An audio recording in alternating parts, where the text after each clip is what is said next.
So usually in these franchise rebuilds, I give myself 5 seasons to win a Super Bowl. Well, today I'm only going to give myself 3.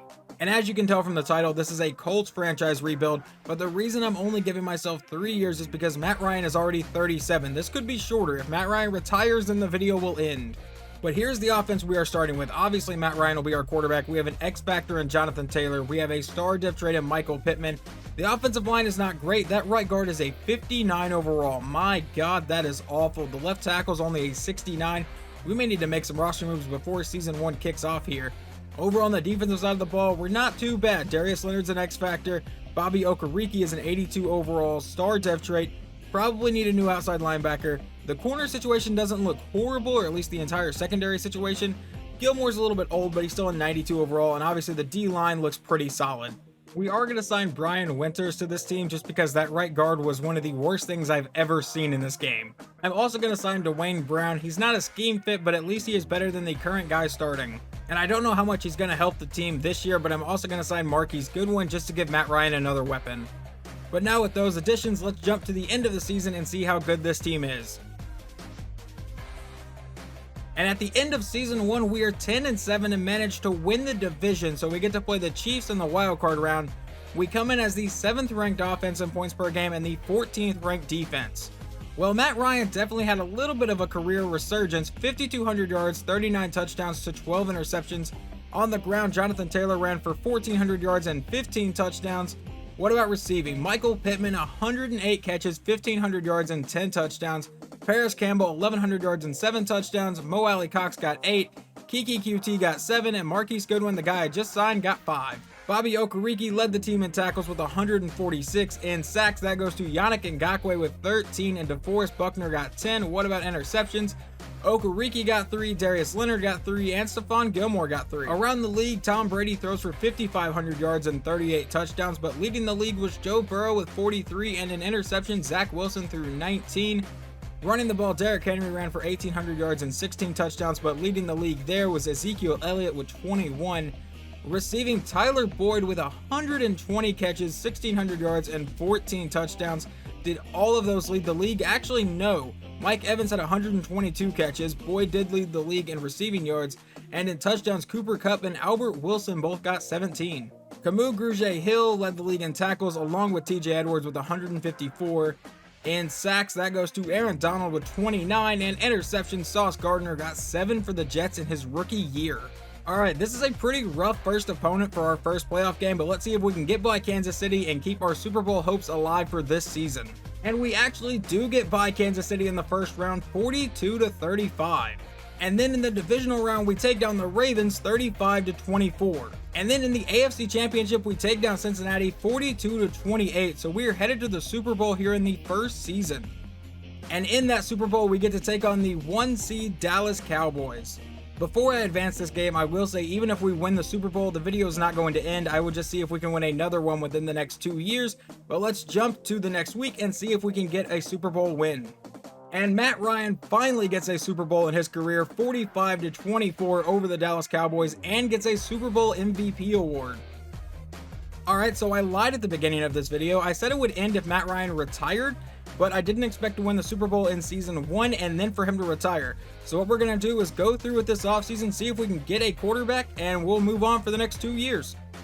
And in free agency, the only real big name I lost is Bobby Okereke, so we may try to bring him back in free agency, but I've really got to figure out exactly what the quarterback situation is going to look like. Alright, I've offered 1 contract and we are burning through most of our cap space to do this, but I'm going to offer a contract to Tom Brady. He's still a 92 overall. I feel like he can play at least 1 more year, and then we'll have to figure out what we're going to do after season 2. And Tom Brady has officially signed with the Indianapolis Colts, and I feel like the Colts fan base might lose their shit over this. And the next contract I've offered is to middle linebacker Chris Barnes, who is a scheme fit and a 76 overall. It would be better than completely losing a player, and he has not signed yet. Okay. Alright, I bumped his offer up a little bit, so let's see if Barnes signs with us now.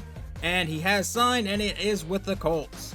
And we are now here at the first draft in this rebuild. If you've never watched my rebuilds, the way I do things is I draft the first 3 rounds, and then I let the CPU draft the last few rounds.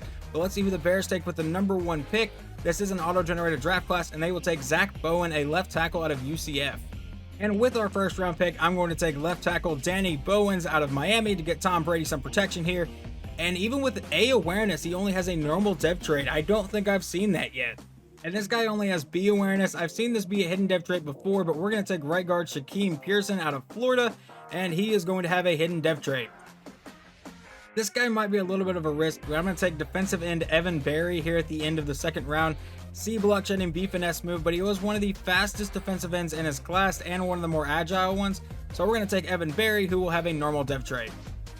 This player is probably another risky pick, but with our last pick that I will make in this draft, I'm going to take left outside linebacker Matthew McNeil out of Villanova.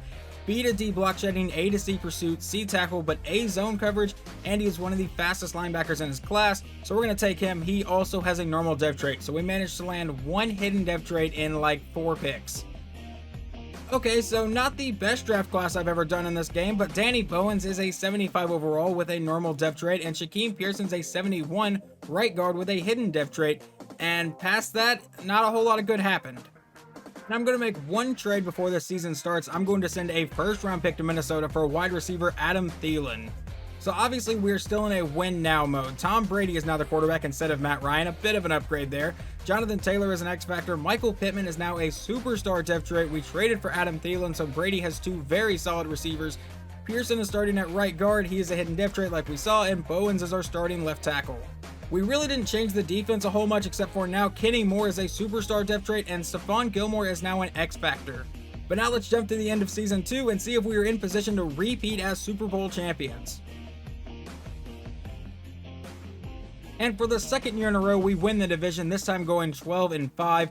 It looks like we were the 6th ranked offense in points per game and the 15th ranked defense in points per game. Tom Brady in year 24 having a career year with 5,500 yards, 52 touchdowns, and only 8 interceptions. Running the ball, Jonathan Taylor, 1,400 yards and 13 touchdowns.